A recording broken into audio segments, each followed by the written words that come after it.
Hello guys, welcome back to my Vartika Rajput motivation video. आज आप लोगों के लिए एक ऐसी वीडियो लेकर कर आई हूँ जिसे सुन करके आपकी आंखों में आंसू जरूर आ जाएंगे। पर एक ये मोटिवेशन वाली ही वीडियो है। ये उनके लिए ये मोटिवेशन वाली वीडियो है जो ज़िंदगी में अपनी हार मान जाते हैं। जी हाँ, जो ना आप जानते हैं कि आज हमारे समाज में किन्नर जो होते हैं, जिनको हम कई नाम से पुकारते हैं। किन्नर भी बोलते हैं, हिजड़े भी बोलते हैं, उनको छक्का भी बोलते हैं और कई ऐसे नामों से उनको बुलाते हैं जो उनको सुनने में बहुत दुख होता है। जी हाँ, आज आपको ऐसी ही मैं आत्मकथा सुनाने जा रही हूँ, एक ऐसी किन्नर की जिसको माँ बोला जाता था। जी हाँ, कई लोग तो इनको गालियाँ देते हैं, कई लोग इनका आशीर्वाद लेते हैं, कई लोग ऐसे बोलते हैं कि बस उठाए मुँह आ जाते हैं माँगने के लिए। पर आप एक चीज़ ज़रूर सुनिएगा इस वीडियो के अंदर और सोचिएगा कि क्यों माँगते हैं। आज आप जानते हैं कि किन्नर कहीं पे भी जाते हैं अगर नौकरी के लिए, कुछ काम करने के लिए, तो इनको जल्दी से नौकरी नहीं दी जाती है। तो फिर वो क्या करेंगे? अगर वो माँगेंगे नहीं तो वो क्या करेंगे? आप खुद ही एक चीज़ सोच कर के देखिए।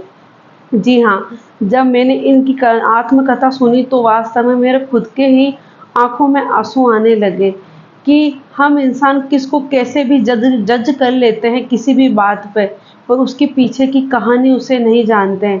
आज जो किन्नर है, जिनको किन्नर बोला जाता है, आज आप खुद जानते हैं कि आपको ट्रेनों में, रोडवे, बस स्टैंड पे कई जगह ये मिल जाएँगे। ये माँगते रहते हैं और जिनके बच्चा होता है, जिनकी शादी होती है, ये लोग वहाँ पे भी माँगने जाते हैं। कई कई तो इनको खुशी से बहुत कुछ दे देते हैं और कई तो इनको गालियाँ देके भी 2 शब्द बुरा बोल कर के, सुना कर के इनको अपने घर से भी भेज देते हैं। तो आप इसके पीछे कुछ चीज़ जानिए। आज आप लोगों को मैं ऐसे ही इनका नाम, इनको शुरू से इनका जो नाम था वो आप लोगों को मैं बताऊँगी। पर इनको जो समाज में नाम दिया गया था वो माँ के नाम से दिया गया था। आप ये आत्मकथा बिल्कुल ज़रूर सुनें। और हाँ, ये मेरी जो वीडियो आगे से आगे शेयर करो और मुझे कमेंट में ज़रूर बताएं कि आप लोगों को जो मैं आज एक आत्मकथा इनकी सुनाने जा रही हूँ, क्या वास्तव में हम जैसे लोग होते हैं वो गलत नहीं बोलते हैं, इनको इनके साथ गलत नहीं करते हैं। ये ज़रूर आप पूरा वीडियो ज़रूर देखें। जी हाँ, जी इन्होंने जन्म लिया था एक लड़के के रूप में। ये 2 बहनें और 2 बहनों के बाद में ये तीसरे नंबर पे ये होते हैं, एक लड़के के रूप में जन्म लेते हैं। और उनके पिताजी जो होते हैं वो बहुत ही खुश होते हैं कि मेरे घर पे 2 बेटियों के बाद में एक बेटा हुआ है। पर इनको ये नहीं पता था आगे क्या होगा। जी हाँ, बेटों को लेकर बहुत खुश थे और बेटे को बहुत ही प्यार करते थे।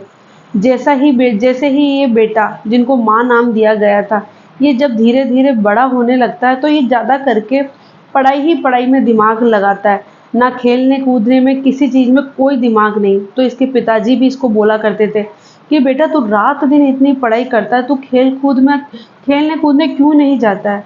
इसका यही सपना था कि ये पढ़ लिख कर के वकील बने, कोई सरकारी अफ़सर बने, यही सपना था इनका। तो पर धीरे-धीरे जब ये बड़ा होने लगा, तो एक दिन की बात है कि घर पे कोई नहीं था और ड्रेसिंग के सामने जब ये बैठा था, तब इन्होंने देखा कि सामने इनकी बहन की चूड़ियाँ पड़ी थी। तब ये जाकर के अपने हाथ में चूड़ियाँ पहनने लगता। उस दिन इसको बहुत अच्छा लगता, कुछ अलग से फीलिंग होती है। तब ये समझ नहीं पा रहा था कि मुझे ये फीलिंग, ये एहसास क्यों हो रहा है, मुझे बहुत अच्छा क्यों लग रहा है चूड़ी पहनने के बाद में। ये उस टाइम नहीं समझ पाया क्योंकि छोटी उम्र थी। अब धीरे-धीरे ये शौक इनके बढ़ते गए। जब घर में कोई नहीं होता था, तो ये घर में जाकर के अपनी माँ की साड़ी पहना करता था और पहना करती थी और चूड़ियाँ पहना करती थी, मेकअप करती थी। ये इसको बहुत अच्छा लग रहा था, दिन बर दिन ये चीज़ बढ़ती जा रही थी और ये अपनी पूरी पढ़ाई पे भी फ़ोकस करती थी, ना ये बाहर जाती थी क्योंकि इनका सपना था कि बहुत बड़ा आदमी, सरकारी अफ़सर बनना। पर ये खेलने-कूदने बिल्कुल बाहर नहीं जाया करती थी, ना ही दोस्तों से, ना कोई फ्रेंड। तो इसके पिताजी ये सोचते थे शायद इसको पढ़ने का शौक है, आगे इसको कुछ बनना है। एक दिन ये होता कि घर में कोई नहीं होता है, ये अपनी माँ की साड़ी पहन के, पूरा मेकअप करके, चूड़ियाँ पहन लेता है। तब इनको ये नहीं पता होता कि इनकी बहन अचानक ही आ जाती है। इनको देख के बहुत तेज़ चिल्लाती है और पास ही दुकान में इनके पिताजी जो काम करते हैं वो भाग के आते हैं माता पिता, और दूसरी बहन भी आती है। जब अपने बेटे को लड़की के रूप में देखते हैं तो इनके पिताजी को इतना गुस्सा आता है, इतना गुस्सा आता है कि वो एक थप्पड़ उठा करके उसके मारते हैं और उसको बोलते, बता तू कौन है, तू ये क्या कर रहा है। तो ये एकदम बोल देती, मैं कुछ नहीं कर रही हूँ। तब इसके पिताजी पूरी आत्मकथा समझ जाते हैं कि इसमें क्या प्रॉब्लम है, और हाथ पकड़ करके मोहल्ले के सामने इसको घर से बाहर निकाल देते हैं। फिर होता ये है कि बहुत बड़ा बुरा भला इसको बोला जाता है और बोलते हैं कि तेरे इस घर में अब कोई जगह नहीं है, तू जाकर के अपने किन्नर समाज के साथ रहना। इसको ये सुन कर के बहुत दुख होता है और ये समझ भी नहीं पाता ये क्या होता है। इसकी माँ दूर बैठी बैठी रोती रहती है, बिलखती रहती है, क्योंकि आप जानते हैं कि एक माँ का जो मन होता है, बच्चा चाहे किन्नर हो, चाहे बच्चा लड़का हो, चाहे लड़की हो, पर माँ का जी तो इतना ही जलेगा जैसे कोई उसकी छाती पे, उसके सीने पे किसी ने खंजर घोंप दिया हो। रोती बिलखती रही अपने बच्चे के लिए और जाके अपने पति को समझाया, पर उसके पति ने दो उठा के थप्पड़ उसके ही मार दिया कि तूने ऐसी औलाद को जन्म दिया, मुझे पता होता तो मैं इसको होते ही मार देता। ऐसा करके उसकी माँ को थप्पड़ खाते देख करके ये वहाँ से चली जाती है और रोती रोती जा कर के ये बस स्टैंड पे जा कर के बैठ जाती है एक कोने में। वहीं से एक किन्नर जाता होता है, तो वो किन्नर उसको देखता है, देख कर के बोलता है, ए लड़के तू यहाँ क्यों बैठा है। ये बहुत बुरी तरह से डर जाती है, पर थोड़ी सी देर में ये किन्नर उससे बहुत अच्छी तरीके से बात करता है। तब ये किन्नर अपनी पूरी आत्मकथा उस किन्नर को सुना देता है। तब फिर ये बोलती है कि आज से मैं ही तेरी माँ हूँ, तू मुझे ही माँ बोलना और मेरे साथ चल। किन्नर अपने साथ में बस्ती में इनका एक मकान होता है जहाँ पे किन्नर कई रहते हैं, और जो किन्नर इनको साथ में लेके जाती है, जिनको ये माँ बोलती है, उसकी आत्मकथा भी सेम इनकी जैसे ही थी जिसको ये अपने साथ में लेके गई। बोलती है, बेटा तू मेरे साथ में चल कर के कमाना, और इसी तरीके से ये जिनको माँ बोलती थी उनके साथ में दिन में जाती, जिनके बेटा होता, शादी होती, वहाँ जाकर के कमाती। कोई गालियाँ बकता, कोई इनको खुशी खुशी बहुत कुछ देता। ऐसा इसका जीवन चल रहा था, पर इसको कुछ करना था। इसने बोला, मैं इस तरीके से नहीं बैठ सकती, मुझे आगे जाके अपनी पहचान बनानी है। तो ये अपनी पूरी कथा किन्नर माँ को बोलती है कि मुझे आगे पढ़ना है। तब वो किन्नर माँ बोलती है कि बेटा तुझे पढ़ना तो है, पर इसके साथ तुझे कमाना भी ज़रूरी है। मैं आज तेरे साथ हूँ, कल मैं तेरे साथ नहीं रहूँगी तो तेरा क्या होगा।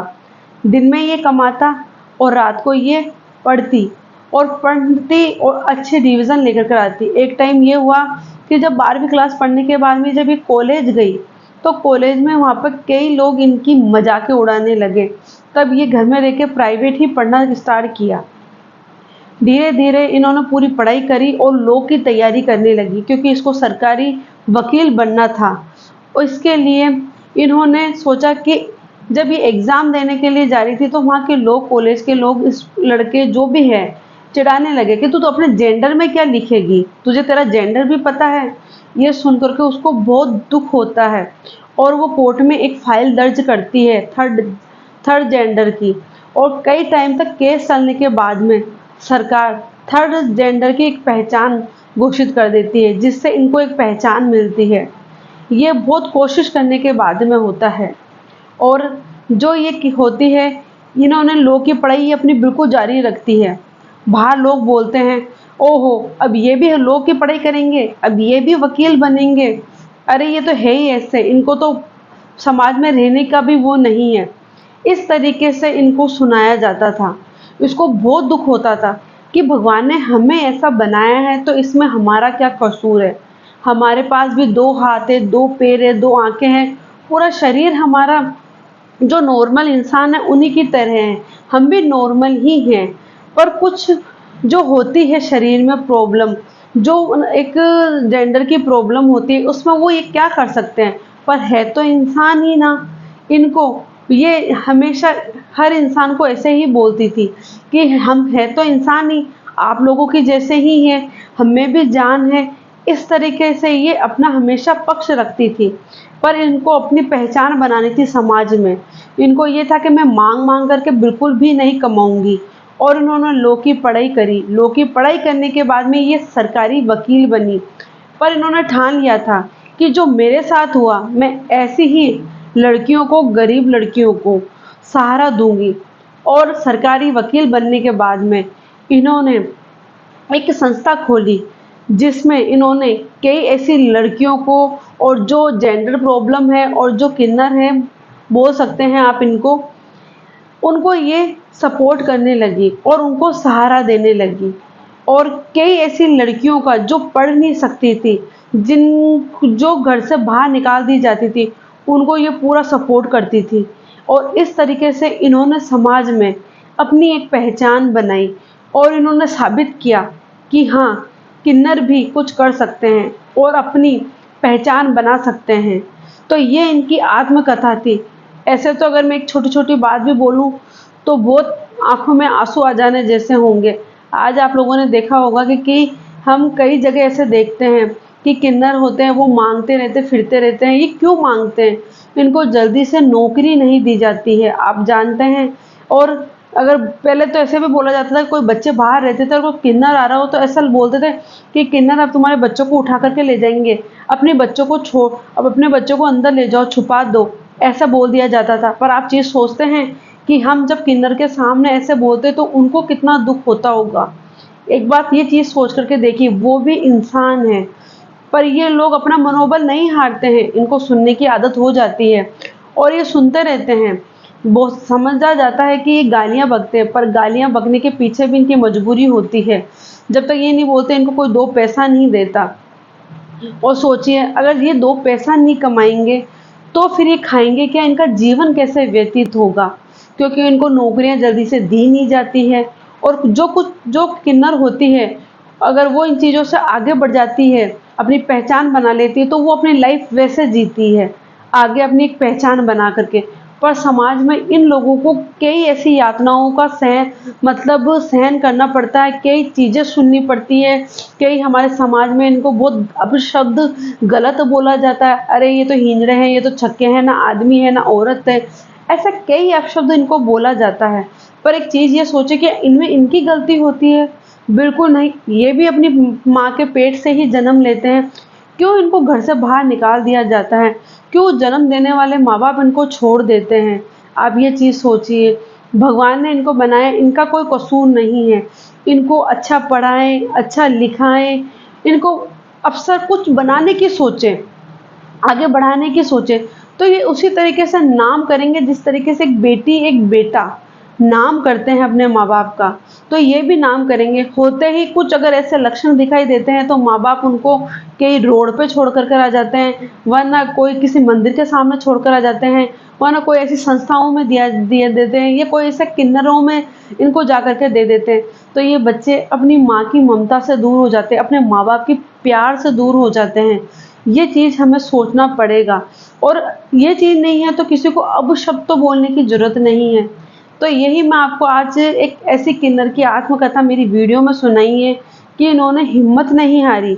चाहती तो ये घर में निकालने के बाद से ये आत्महत्या भी कर सकती थी, खुदकुशी भी कर सकती थी, बहुत मन में आया, पर ये नहीं करी क्योंकि इनको एक राह दिखाने वाली भी माँ मिल गई, किन्नर माँ मिल गई। तो ये आगे बढ़ी, सपोर्ट करने वाले मिल गए। अगर सोचिए, अगर इनको सपोर्ट करने वाला कोई नहीं मिलता और ये कुछ अपने साथ में गलत कर देती, तो सोचिए इनका जीवन पूरा खराब हो जाता। ये आज इन्होंने जो अपनी मिसाल अपने समाज में दी है, ये नहीं दे पाती। तो मैं ये सोचती हूँ कि ये मेरी वीडियो देखें, जो भी है अपनी ज़िंदगी में हारने की ज़रूरत नहीं है। अगर कोई ऐसा है तो आगे बढ़े। जब ये अपनी पहचान बना सकते हैं, ये इन चीज़ों से जूझ करके आगे बढ़ सकते हैं, तो नॉर्मल इंसान जो है, वो क्यों नहीं आगे बढ़ सकती? वो क्यों नहीं महिलाएँ आगे बढ़ सकती? तो बस मैं आप लोगों को यही बताना चाहती हूँ कि इन लोगों को भी सपोर्ट करें। इनको कम से कम गलत बिल्कुल भी ना बोलें, क्योंकि ये भी इंसान है, ये भी एक मनुष्य है। बस मैं आप लोगों को यही बताना चाह रही थी कि ज़िंदगी में चाहे आदमी हो, औरत हो, लड़का हो, लड़की हो, किन्नर हो, चाहे कोई भी है, वो अगर अपने जीवन में इन समस्याओं से, समाज के लोगों की बोली से अगर हार मान जाएँगे, तो ज़िंदगी भर वो हार ही मानते रहेंगे। अगर इनकी बातों को दिल पे, दिमाग पे लगा लेंगे, तो वही हमारे दिल और दिमाग में बिल्कुल चलता रहेगा, आप कुछ ही नहीं कर पाओगे। अगर आप इनको जितना इग्नोर करोगे, इनकी बातों को नहीं सुनोगे, उतना ही आप आगे बढ़ोगे। और पॉजिटिव चीज़ अपने दिमाग में लाओ कि लोगों का काम है कहना। ये बिल्कुल सच है। आप लोग सोचते होंगे कि मैं बार-बार अपनी वीडियो में क्यों बोलती हूँ। आप कोई सी भी वीडियो उठा करके देख ले, किसी की भी कथा सुन ले, किसी की भी कहानी सुन ले, यही आएगा कि मेरे लोग, मेरे रिश्तेदार क्या कहेंगे, इसलिए मैंने ऐसा कुछ नहीं कहा। मेरे माता-पिता क्या कहेंगे, इसलिए मैं आगे नहीं बढ़ी। वो लोग क्या कहेंगे, इसलिए मैं आगे नहीं बढ़ी। यूँ नहीं करी, वो नहीं करी, वो करी, तो इसका कारण भी ही लोग ही होते हैं। अपने रिश्तेदारों के, माँ-बापों के, इन सब के ही तो होते हैं कि एक इंसान, एक लड़की, एक अपनी ख्वाहिशों को, अपने सपनों को दबा देती है और शादी कर लेती है। शादी करने के बाद में वो 4 दीवारों में रह कर के, अगर ससुराल वाले बोलते हैं, तो वो आगे पढ़ाई करती है, नौकरी करती है। अगर वो मना कर देते हैं, तो वो नौकरी नहीं कर पाती, पढ़ाई नहीं कर पाती और अपने सपनों को एक 4 दीवारी में बंद करके, ताला लगा के चाबी फेंक देती है। और कुछ महिलाएं ऐसी होती है कि सोचती है कि कुछ टाइम तक संघर्ष करेंगे, इस चीज़ पर अड़े रहेंगे, हाइक भरेंगे, और वो लड़कियां आगे बढ़ जाती है जो एक बार अपनी चीज़ पर टिकी रहती है। तो बस मैं आप लोगों को इस माध्यम से यही बताना चाह रही थी। तो आपको मेरी ये वीडियो कैसी लगी है, मुझे प्लीज़ कमेंट में ज़रूर बताएं। अगर अच्छी लगी है तो मेरे चैनल को लाइक कर लीजिएगा, सब्सक्राइब कर लीजिएगा। ये मैं इसलिए आप लोगों को बोल रही हूँ ताकि मैं चाहती हूँ कि मेरी वीडियो के माध्यम से अगर मैं इतनी सी भी किसी की हेल्प कर सकूँ, अगर इतने से भी कोई मेरी जिससे मोटिवेट हो, तो मुझे बहुत अच्छा लगेगा। क्योंकि आज हमारे समाज में कई लोग मेंटली इतने डिप्रेशन में चले जाते हैं, इतने डिप्रेशन में चले जाते हैं कि वहाँ से निकलना उनके लिए बहुत भारी पड़ जाता है।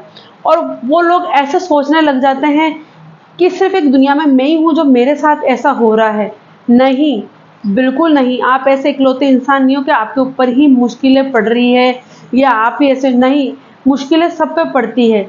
बस सब इनका कोई ऐसा इंसान होता है जो इनका सामना करके आगे निकल जाते हैं और कोई ऐसे होते हैं कि रोते और बिलखते ही रहते हैं। तो रोना नहीं है, बिलखना नहीं है, हार बिल्कुल नहीं माननी है।